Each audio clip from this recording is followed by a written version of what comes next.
perfect start for my ride on this sea to sky trail.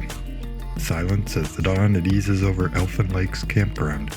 In fact, I was incredibly lucky to sleep here last night among the peaks and under the stars. You can see that link here for that video if you're interested. But for now, I'm setting out on the kind of morning that promises nothing but possibility. My bike is ready, my gear is securely fastened, my phone, the GoPro and battery pack, they're all fully charged. I have plenty of food and water, and everything is set for a long day of riding. And there is no hint, none at all, of the trouble that's waiting later.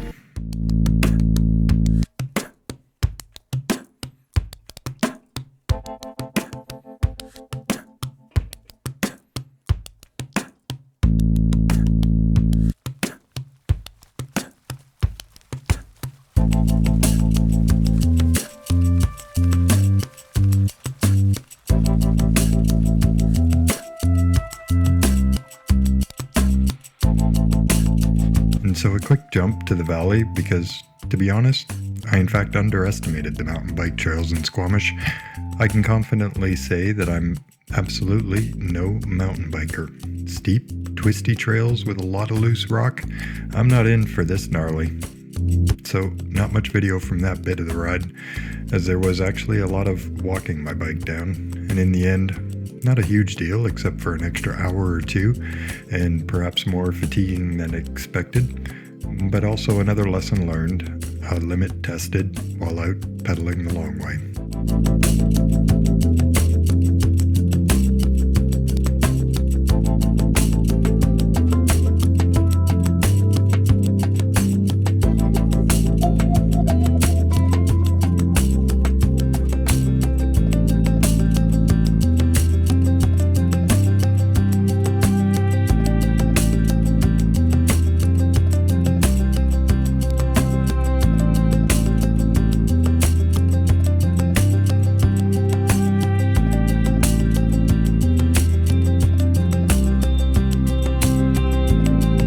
So from the base of the mountain, I start out on gravel roads towards the Sea to Sky Trail that stretches out ahead, pausing at Alice Lake Provincial Park for a lunch and a rest after the hard downhill. I'm now on fast rolling gravel roads through thick forest. The easy rolling ride now, it's the kind of ride and trail that makes me feel like I could ride forever. It's an easy rhythm that sets in now. Pedal, glide, breathe, take in the scenery.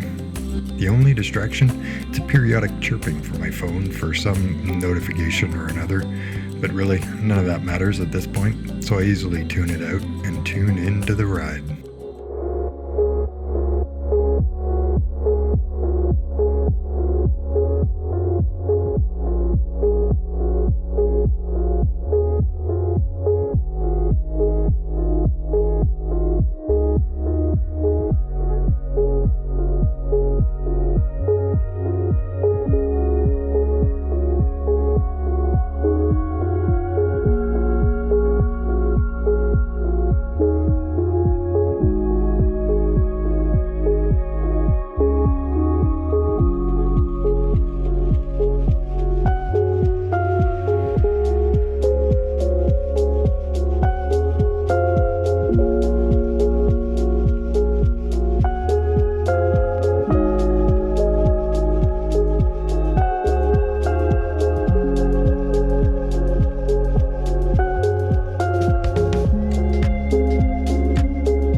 And soon the path I'm on, it links into the main trail, and Trans-Canada Trail, another small piece of something much, much greater, connecting oceans, spanning vast distances. It always feels both humbling and motivating. And so the route, it tightens alongside a river.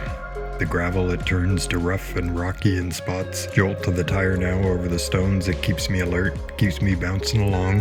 But the challenge, any challenge with this ride, it's now fading. As I glance to my side, the river, it's stunning, fast moving.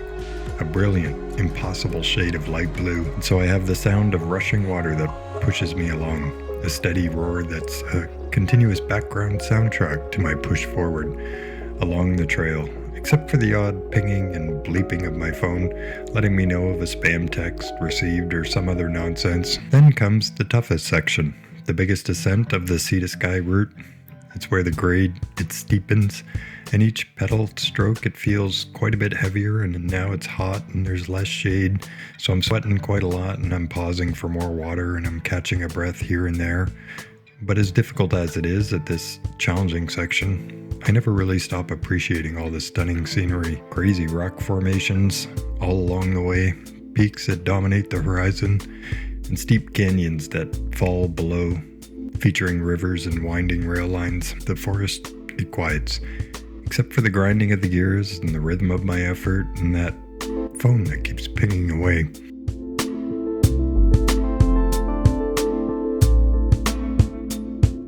But slowly, steadily, reach the top. I'm tired, but I'm also exhilarated.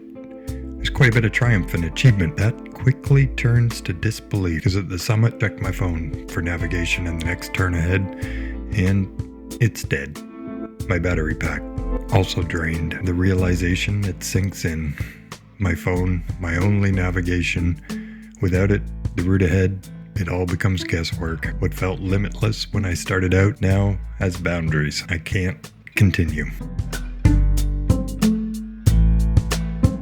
And it hits my tired brain like a big thud. My phone had been working overtime, constantly trying to connect to LTE while live tracking my ride. That endless searching and periodic pinging of notifications that I was happily tuning out was actually killing the battery. And in my tired brain, I thought keeping the phone plugged to the battery pack would keep it topped up for the day. But in fact, the power bank, it drained with the phone. And so a mistake of over-reliance on my phone and a determined focus to enjoy the ride. And so the trail, it taught me something. There's GPS units. They're readily available. They're built for this. Rugged, efficient, reliable. Unfortunately, this time I learned a lesson, and a lesson where the mistakes, they matter. And so my bike ride, the Sea to Sky, it ends here, earlier than planned. The Sea to Sky Trail, it does have more to offer, but that'll have to wait for another day. And so I call this video part 1, because I'm not done yet. I'll return, better prepared, and finish what I started. Not a failure, just a pause in the story. The trail, it'll still be there, and so will I. Thanks for watching.